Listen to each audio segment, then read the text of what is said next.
दुनिया में उन लोगों को तकलीफ है, स्वीडन के उन लोगों को मैं पैगाम देता हूं और उन्हें एक बात बताता हूं जो तारीखी बात है। ठीक है, आपने कुरान पाक जलाया, लेकिन याद रखो मुसलमानों, आप भी दिल पे लिख लो, हमेशा तकलीफ उससे होती है जो इज्जत वाला होता है, लोगों को हसद उससे होती है जो तरक्की करता है। स्वीडन की जमीन पर 1400 साल के बाद भी कुरान पाक के जलाने का मतलब यह है कि आज भी दुनिया की किताबों की सरदार अगर कोई है तो कुरान पाक है और कोई नहीं। अल्लाहु अकबर। इस्लाम की फितरत में कुदरत ने लचक दी है। इस्लाम की फितरत में कुदरत ने लचक दी है, ये उतना ही उभरेगा जितना कि दबाएं। यूरोप के एक मुल्क स्वीडन में पिछले दिनों वहाँ के शरारती मुशरिक अनासिर ने कुरान पाक को जलाया और कुरान पाक की बेअदबी करने की नाकाम कोशिश जो है वो की है। सवाल ये पैदा होता है कि कुरान पाक के खिलाफ ही ऐसी बदतमीजी, कुरान पाक के खिलाफ ही ऐसी नफरत का इजहार, कुरान पाक के खिलाफ ऐसी साजिशें अलग अलग उन ममालिक में जहां अक्सरियत गैर मुस्लिम हजरात की है वहां क्यों होती? हर एक बात की कोई वजह तस्मिया होती, बिना वजह तो कोई काम दुनिया में किया नहीं जाता। दुनिया में एक रवाज था शुरू से, नबी अलैहिस्सलातु वस्सलाम का ये सल्लल्लाहु अलैहि वसल्लम के आने से पहले एक रवाज था दुनिया में कि जो चौधरी हुआ करते थे, जो सरमायादार होते थे, जो हुक्मरान होते थे, जो जालिम होते थे, जो अपने दौर के गुंडे होते थे बड़े बड़े, वो लोगों को डराते थे, धमकाया करते थे, गरीबों को, मिस्कीनों को, जिम्मेदारों को, मजदूरों को बार बार डराते थे हर बात में, और लोग डर जाया करते थे। देखे ना, गुलामों का जो सिलसिला है, अच्छे खासे गांव में एक दौर था, इस्लाम से पहले छापा मारा जाता था और लोगों को घरों से निकाल के पैरों में बेड़ियां डाल के उनको डरा के बेच देते थे। कोई बगावत नहीं करता, कोई उस जुल्म के खिलाफ बोलता नहीं था। बिलाखिर प्यारे नबी हज़रत मोहम्मद रसूलुल्लाह सल्लल्लाहु अलैहि वसल्लम तशरीफ लाए। अब ये जो स्वीडन में या कभी फ्रांस में या कभी अमेरिका में जो कुरान पाक की नौजुबिल्लाह बेअदबी करना चाहते हैं, इनको तकलीफ ये है कि दुनिया के तमाम पसमानदा लोग जिनको ये हमेशा धमकाते रहे, जिनको डरा के उनके ऊपर राज करते रहे, कुरान जब आया, कुरान ने ऐलान किया ला तहज़न, कि अब मत करो किसी से, क्योंकि अल्लाह तुम्हारे साथ है। अब जब दुनिया से खौफ निकल गया तो इन बदमाशों को चिढ़ हो गई कि एक ऐसी किताब आ गई जिसने गरीब के दिल में से हमारा खौफ दूर कर दिया। और ना कुरान शरीफ कौन सा इनके घर गया है, कोई इनके खाने में दखल दिया है, कोई इनके कपड़ों पे दखल दिया है, कोई इनके चलने पर दखल दिया है, कोई इनके कारोबार में दखल दिया है? नहीं, ये जिन गरीब लोगों के ऊपर अपनी अजादारी करते थे, अब तारीख उठा के देखें दुनिया में कैसरो किसरा ने क्या किया। बरतानिया की जो मलकाएं थी उन्होंने क्या जुल्म ढाए दुनिया के अंदर। दुनिया के ऊपर एटम बम मार के बेइंतहा लोगों को मारने वाले कौन है? जलियांवाले बाग में लोगों को, बेकसूर लोगों के छातियों में गोलियां मारने वाले कौन है? किस्सा खानी बाजार में बेकसूर लोगों के ऊपर गोलियां मारने वाले कौन है ये लोग?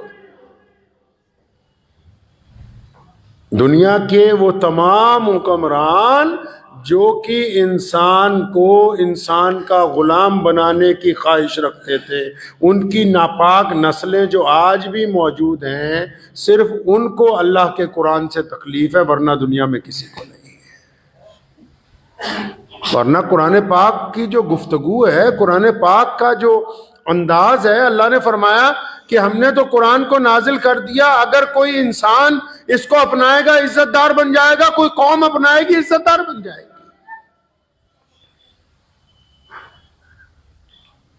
प्यारे नबी हज़रत मोहम्मद रसूलुल्लाह सल्लल्लाहु अलैहि वसल्लम के सदके जब ये किताब अता की गई तो ये सलीका पता लगा कि अच्छा, अल्लाह और उसके रसूल के बाद सबसे बड़ा मुकाम माँ बाप का है। अल्लाह तबारक व तआला ने हमें बताया कि इन बच्चों को पेट के अंदर कत्ल ना करो जिन बेटियों को तुम मार रहे हो। कुरान ने 1450 साल पहले ऐलान किया कि रिज़्क के डर से, पैसों के डर से इन बच्चों का पेट के अंदर कत्ल ना करो। कुरान ने कहा कि ये जिन गरीबों को सूद पर पैसे देके इनकी जायदादें हड़पते हो, जिनके ऊपर सूद लगा के उनकी नस्लें तक कर्ज उतारने में बर्बाद हो जाती हैं, कुरान ने दुनिया को पहली बार कहा कि ये सूद का निजाम हराम है, सूद लेना भी हराम, सूद देना भी हराम। कुरान ने कहा कि कारोबार के अंदर ईमानदारी करनी है। कुरान ने कहा कि बीवी के साथ वफादारी रखनी है। कुरान ने कहा कि जब तोलना है तो बराबर तोलना है। कुरान ने कहा जब जालिम सामने आए तो हक के लिए उठ के खड़े होना है। कुरान पाक ने कहा कि मजलूम की, गरीब की इज्जत में इजाफा करना है। कुरान पाक ने कहा कि जाहिलों के साथ बहस नहीं करनी। कुरान पाक जैसी किताब, मैं दुनिया की तमाम मज़ाहिब की किताबों का एहतराम करता हूँ, लेकिन आपको एक हैरत अंगेज बात बताऊं कि तमाम किताबें जो अल्लाह उसके रसूल सल्लल्लाहु अलैहि वसल्लम का जो कुरान पाक है, ये दुनिया को हिदायत की रास्ता दिखाता है। तमाम किताबें भी मोहब्बत की बात करती हैं, कुरान भी मोहब्बत की बात करता है, लेकिन दुनिया की सारी किताबों में अकेला कुरान पाक ऐसा है जिसमें तलाक का भी जिक्र किया गया। अब आप सोचेंगे तलाक का जिक्र क्यों किया गया, बल्कि दुनिया की दीगर बड़ी किताबों में तलाक का जिक्र नहीं है। कुरान ने जब तलाक का जिक्र किया वो भी रहमत से किया। किससे भाई? तलाक का जिक्र हालांकि नापसंद है अल्लाह को, फिर भी रहमत से किया। क्यों? वो हुक्म हुआ जब फांसी गए हो गलत जगह तो आपस में छुटकारा करके नई जिंदगी शुरू करो। ये नहीं कि जहां चली गई तो जनाजा ही उठे। कुरान पाक ने दस्तूर दिया, दुनिया को जीने का सलीका अता किया, बता दिया कि खाना अगर खा रहे हो बिस्मिल्लाह पढ़ने से पहले इस बात को तय कर लो। कुरान कहता है कि लुकमा हराम का है या हराम का है। ये शऊर दुनिया को कुरान पाक ने सिखाया है।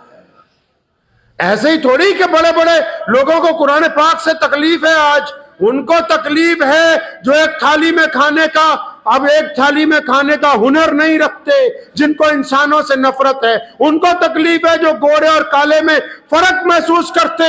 उनको तकलीफ है जो अमीर और गरीब में फर्क महसूस करते। उनको तकलीफ है जो दुनिया के ऊपर जुल्म का राज कायम करना चाहते हैं, क्योंकि कुरान बार बार कहता है कि एक ही सब में खड़े हो गए महमूद और अयाज, ना कोई बंदा रहा ना कोई बंदा नवाज, बंदा साहिबो मोहताज और गनी एक हुए, तेरी सरकार में पहुंचे तो सभी एक हुए। कुरान ने कहा ना, हम बैठे नहीं मस्जिद में, कोई गोरा है, कोई काला है, कोई अमीर है, कोई गरीब है, कोई अफसर है, कोई मुलाजिम है। कोई शहजादा है, कोई फकीर है, लेकिन खुदा के हुजूर जब हरम की मस्जिद में, मस्जिद नबवी में या दुनिया की किसी मस्जिद में पहुंचते हैं तो जो जितनी देर से आता है वो उतना पीछे बैठता चला जाता है, क्योंकि कुरान ने ये सिखा दिया कि तुमको एक दूसरे के ऊपर आजादारी नहीं दी गई, तुम एक दूसरे के ऊपर हाकिम नहीं लगाए गए, बल्कि अल्लाह ने तुम्हें एक दूसरे का भाई बनाकर भेजा है। दुनिया में उन लोगों को तकलीफ है, स्वीडन के उन लोगों को मैं पैगाम देता हूं और उन्हें एक बात बताता हूं जो तारीखी बात है। ठीक है, आपने कुरान पाक जलाया, लेकिन याद रखो मुसलमानों, आप भी दिल पे लिख लो, हमेशा तकलीफ उससे होती है जो इज्जत वाला होता है, लोगों को हसद उससे होती है जो तरक्की करता है। स्वीडन की जमीन पर 1400 साल के बाद भी कुरान पाक के जलाने का मतलब यह है कि आज भी दुनिया की किताबों की सरदार अगर कोई है तो कुरान पाक है और कोई नहीं। और अहले स्वीडन याद रखे, ये कुरान का निजाम है कि जिस जमीन पर अल्लाह के कुरान की बेअदबी हो, जिस जमीन पर नबी जो होता है ना जी, नबी हमारे प्यारे नबी सल्लल्लाहु अलैहि वसल्लम, नबी दोनों हालतों में उम्मत के लिए रहीम होता है। नबी जब मक्के में थे, जालिमों का राज था तो सब्र किया, और जब मक्के में आए, अपना राज आया तो करम किया। तो जो लोग कुरान पाक की बेअदबी अगर किसी जगह करते हैं, अजाब नहीं आने वाला, तुम्हारी नस्लों में कलमा ला इलाहा इल्लल्लाह मुहम्मदुर रसूलुल्लाह पढ़ने वाले लोग पैदा होंगे, और जिस जमीन पर कुरान पाक को जलाया गया उस जमीन से 5 वक्त अल्लाहु अकबर की सदाएं आने वाले दौर में दुनिया देखेगी। ये कुरान का निजाम है, ये कुरान की सदाकत है। कैसर ने, किसरा ने, परवेज ने हमारे नबी अलैहि सलाम का खत फाड़ा। कहां है परवेज, कहां है कैसर किसरा, कहां है हरमस, कहां है फ्रांस के बड़े बड़े शहजादे जिन्होंने पूरी ताकत के साथ बैतुल मुकद्दस को घेरने की कोशिश की। अल्लाह तबारक व तआला के कुरान का निजाम है। कुरान पाक अपने अंदाज से कायम किया गया, ऐसी किताब दुनिया में नहीं है। कुरान मरीजों के लिए शिफा है, कुरान नाउम्मीद लोगों के लिए उम्मीद की किरण है, कुरान बुज़दिल लोगों के लिए हिम्मत का पैगाम है, कुरान नफरत के दरमियान मोहब्बत को पैदा करता है। तो कुरान पाक की जब कहीं बेअदबी होती है तो फिर वहां पर कुरान पाक को मानने वालों की बुनियाद रख दी जाती है, कुरान पाक की तालीम के आम का फैसला कर दिया जाता है। ये अल्लाह तबारक व तआला ने दुनिया को बारहा दिखाया, एक बार नहीं।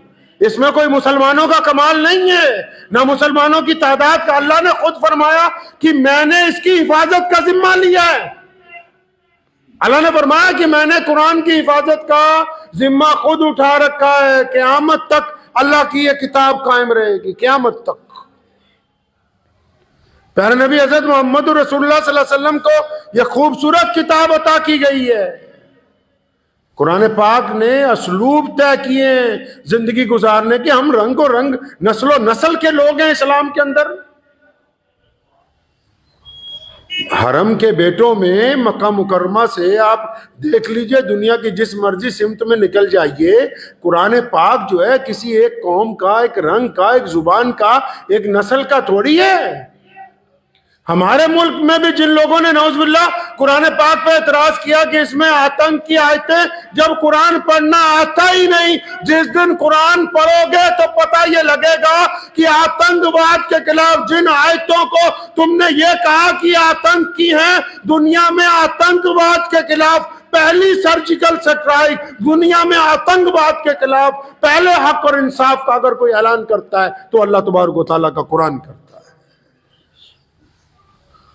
कुरान पाक ने जिंदगी गुजारने का कोई शोबा ही नहीं छोड़ा जिसमें इंसानों की रहनुमाई ना की हो। तो मुसलमानों का तो ईमान बढ़ जाता है, दुनिया में पहले दस्तूर था ना, धमकी देते थे, लोग डर जाते थे। कुरान ने इसको बदल दिया।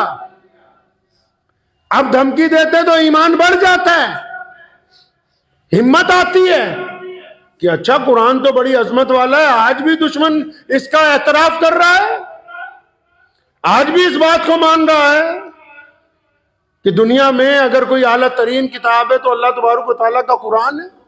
कभी स्वीडन में, कभी फ्रांस में, कभी फ्लोरिडा में। इसका मतलब दुनिया का जो ताकतवर तरीन हुक्मरान आज भी है, जो दुनिया में अपने आप को दादा कहते हैं, अमेरिका, उनको भी अगर किसी बात से तशवीश है तो अल्लाह तबारक व तआला के कुरान पाक से है। और एक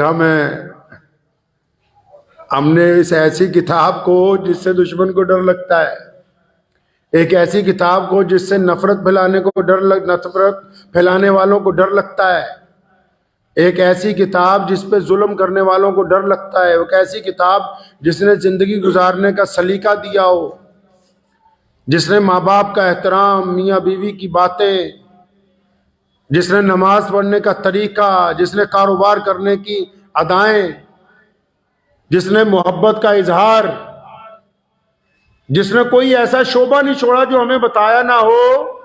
तो हमने भी एक जुल्म किया, खासकर जो भारत के मुसलमान हैं, इन्होंने ऐसा जुल्म किया अपने साथ, अपने पैर पे ऐसी कुल्हाड़ी मारी कि दो काम जो हैं सबसे खराब काम जो इन्होंने किए, एक पहला कुरान पाक को बंद करके नाजरा पढ़ना शुरू किया। अब नाजरा पढ़ना कोई गुनाह तो नहीं है, लेकिन बिना तर्जुमे के पढ़ना गुनाह है, मतलब समझ ही नहीं। वो कहते बस बंद कर दो, जो बूढ़ा मर जूगा फिर कुरान पढ़ावांगे तो जी बस 500 रुपये मौलवी साहब को देंगे, कुरान पढ़ दो, हमारे अब्बा का इंतकाल हो गया। आप कभी किसी मदरसे में पढ़े? नहीं पढ़े तो चले जाओ, 10 दिन पढ़ लो। जो छोटे छोटे बच्चे होते हैं ना, उनको कहते हैं फलां के घर कुरान खानी है, वहाँ चलो दावत है।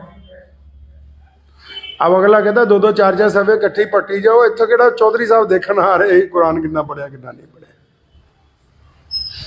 इन्होंने बेहतरीन अल्लाह की किताब, जिसने इन्हें सलीका देना था जिंदगी गुजारने का, कुरान पाक ने छोटी छोटी बातों का जिक्र किया है। कुरान पाक ने नमाज की वजह तस्मिया बयान की। कुरान पाक ने यहां तक कहा किन लोगों से गुफ्तगू करनी है, किन से नहीं करनी। कुरान पाक ने यह कहा कि यतीमों के साथ मामला कैसे करना है। कुरान पाक ने यह बताया कि जालिमों के साथ किस तरह गुफ्तगू करेंगे। कुरान पाक ने कहा कि सड़क पर चलना कैसे, व्यापार कैसे करना है, भाइयों बहनों के साथ मामलात कैसे होने, माल की तकसीम किस अंदाज से की जानी है, बीमार हो जाओ तो शिफा कैसे मिलेगी इस किताब में से,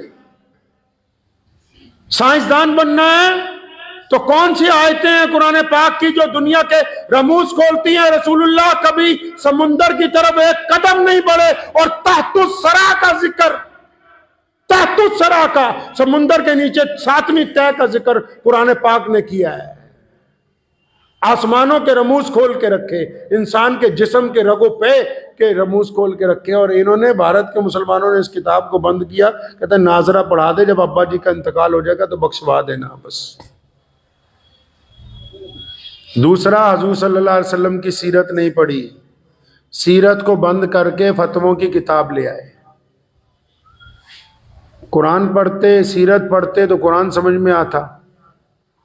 2 काम गलत किए, अब उनकी वजह से फिर परेशान हो गए। उनको पता ही नहीं, कोई कह दे कि नौज़ुबिल्लाह कुरान पाक में फलां आयत है, तुम्हारे कुरान शरीफ में ऐसा लिखा है, इनको पता ही नहीं। जबकि कुरान पाक जो है दुनिया की ऐसी मुकद्दस पाक किताब है जो दुनिया में कहीं भी हो जुल्म की तरफदारी करती ही नहीं है, क्योंकि पढ़ा नहीं। अब भी वक्त है वो लोग कुरान पाक की तरफ पलटें, इससे सबक हासिल कर ले। जिसने कुरान पाक जलाया होगा उसको इससे खौफ महसूस हुआ तभी जलाया। अब हमारी जिम्मेदारी है कि कुरान पाक को अपने सीनों में महफूज करें, कुरान पाक के मुहाफिज बने, कुरान के दाई बने, कुरान पाक की जो हुक्म है उनको अपनी जिंदगी में उतारें, पता लगे चलते हुए कि ये मुसलमान है, इसकी निगाहें इसलिए झुकी हुई। कुरान कहता है अपनी नजरें नीची रखो। सिर्फ औरतों को ही नहीं कहा कि बुर्का पहन लो, सिर्फ औरतों को कुरान ने नहीं कहा कि बुर्का पहन लो, औरतों को कहा कि अगर तुम निकाब पहनो, बुर्का पहनो, औरतों को हुक्म दिया कि तुम अपना चेहरा ढांपो, जिस्म ढांपो, तो साथ में मर्दों को भी कहा कि तुम अपनी निगाहों को नीची कर लो, किसी की बहू बहन बेटी की तरफ गंदी निगाह न डालो। तो जब ये कुरान पढ़ेंगे, कुरान के ऊपर अमल करेंगे, तो चलते फिरते लोगों को पता लगेगा कि ये कुरान पाक की तालीम वाले लोग हैं। और साथ में कौन जाना है जी? साथ में कुछ नहीं जाना, माल दौलत फैक्ट्रियां पैसा कुछ नहीं। एक कुरान पाक ही है जो लड़ पड़ेगा फरिश्तों के साथ। कुरान पाक की आयतें ढाल बन के कब्र में खड़ी हो जाएंगी जनाजे के लिए कि हम नहीं जाने देंगे इसको जहन्नुम की तरफ। अल्लाह तबारक व तआला से कोई सिफारिश कर सकता है तो अल्लाह तबारक व तआला का कुरान है जो कब्र में बंदे के मरने के बाद उसका साथी बन सकता है। ऐसा वक्त लगा रहे हैं, ऐसा वक्त गुजार रहे हैं, कुरान पढ़ने के लिए टाइम नहीं है, मोबाइल के लिए टाइम है, फेसबुक के लिए टाइम है, व्हाट्सएप के लिए टाइम है, कुरान के लिए वक्त नहीं है। अब भी समझ लो कि दुनिया के इंसानों की बेहतरीन अगर कोई जरूरत पूरी कर सकता है तो अल्लाह तबारक व तआला का कुरान है। कुरान खुद भी पढ़ें, अपने बच्चों भी पढ़ाएं। और हम लोग जो मुसलमान हैं अभी तक, ये भी कुरान पाक का कमाल है। अल्लाह ताला के इस कुरान ने, इस मुकद्दस कुरान ने हमारे ईमान को सालिम रखा है, हमें हिम्मत अता की है, इस्तकामत अता की है पूरी दुनिया के अंदर। ये कुरान पाक के मौजज़े हैं।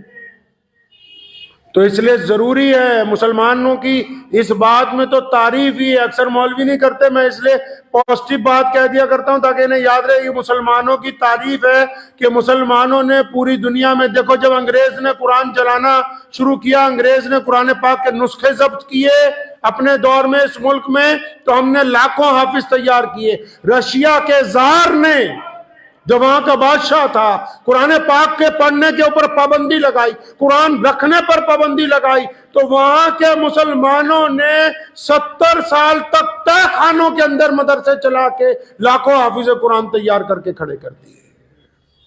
ये कुरान पाक का मौजज़ा है कि कुरान अपने पढ़ने वाले को पस्त हिम्मत नहीं होने देता। और फिर अल्लाह फरमाते हैं हम ऐसी मुसीबत से, ऐसी जगह से निकाल देते हैं, फिर ऐसी जगह से रिस्क दे देते हैं, ऐसी जगह से इसको शिफा मिल जाती है कि सोच भी नहीं सकता है। अपना यकीन जिंदा रखें। मुझे एक साहब मिले अभी कल परसों, तो बुजुर्गों की बात चल पड़ी। बुजुर्गों के यहाँ जाना तो अच्छी बात है, मुझे कहने लगे दिल्ली में 58 चौखटे हैं।